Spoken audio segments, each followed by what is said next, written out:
Hello everyone, how are you doing? This is MD Tech here with another quick tutorial. In today's tutorial, I'm going to show you guys how to create our partition on your Windows 10 computer. So it should be a pretty straightforward process, guys. It's something that you guys should know how to do, and we're going to go about how to do it. So all you have to do is start by opening up the search icon down in your taskbar and type in computer management. Best result should go back with computer management listed right above app. So go ahead and open that up.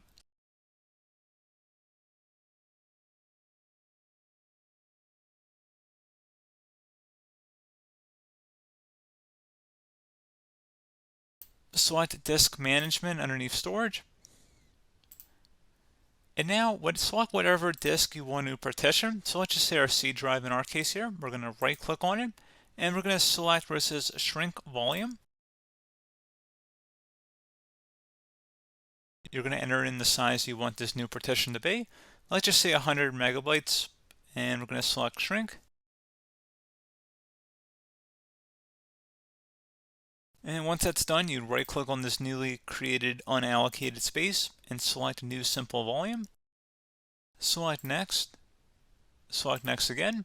You can change the drive letter in here as well, as long as it's not being currently used on the computer. And once that's done, go ahead and select next.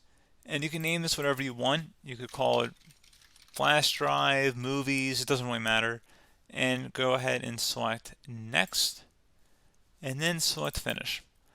And then once that's done, you should get an autoplay pop-up saying that the drive is being recognized and what do you want to do with it.